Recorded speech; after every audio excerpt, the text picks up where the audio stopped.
We're joined here with head coach Jim Penders. Coach, another nail-biting game.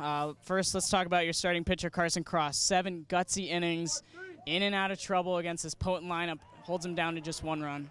He's such a leader. I keep coming back to the same word for him, but he really is. He's leading in the dugout after he's out of the game, trying to get everybody loose and, hey, believe in yourselves. We're going to get it done. He was sensational tonight. He was really, really good. Every time that the defense made a mistake, he was able to pick them up.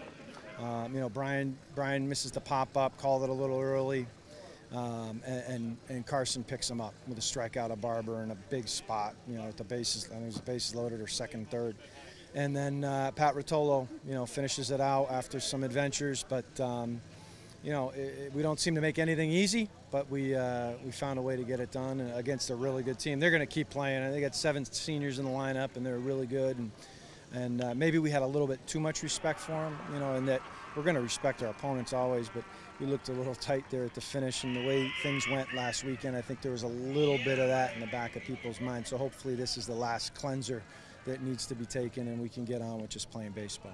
What'd you see with the at-bats early? 3 runs in the first, couple big knocks, at least for Brian Daniello, 2-run triple. Max got you on the board with the sac fly. Yeah, he's the king of the sac fly, and did a good job with 2 strikes, finding a way to get something elevated to the outfield there, get us that first one. And Brian Daniello was working down the opposite field. They were pounding us away early, and we had our first 5 hits were to middle and opposite field and on the line and on the ground. And we stressed that in batting practice last night. We seemed to stress that all the time, but they really adopted the approach in the first inning and did a really good job. And I think it took us a little bit when we went around the order the second time. They adjusted, started coming in a little bit, and we got a couple fist jobs that we couldn't get out of the infield. Then we adjusted again and had better at bats.